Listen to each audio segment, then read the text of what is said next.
Kafe malla uchun ajoyib narsa ko'rsatamiz. Kofeni yaxshi ko'radiganlar uchun mana qaranglar. Alohida sovg'aga beriladigan ishlarda bunaqangi qopchalar bilan pikniklarga, off-roadlarga, trekkinglarga olib ketasizlar. Kapsulalari kofe tayyorlaydi mana. Ikki xil. Kapsulali mana kofe tayyorlaydi va mana bunisida nima tayyorlaydi? Maydalangan o'zi.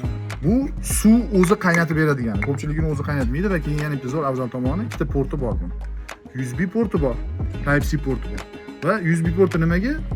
Ham power bank ham bu ishlaydi. USB orqali o'zingizga telefonlarga zaryadga oldirsanglar bo'ladi. Bu yerda anaqa aromati yo'qolmas ekan. Qaynoq suv quyursanglar 400 marta mana shuni to'ldirasiz. 400 marta yetadi, lekin 0 dan o'zi suv qaynatib beraman desa, shu 4 ta chashkaga bemalol ketadi. Muzdek suv bo'lsa, demak 4 martaga yetar ekan. Keyin o'rtoq aytishyaptiki, butun respublika bo'ylab bepulga dastlabki bo'yicha. Butun respublika bo'ylab. Toshkent bo'ylab. Ha, va ichiga mana 10 ta kapsula. Toshkent bo'ylab.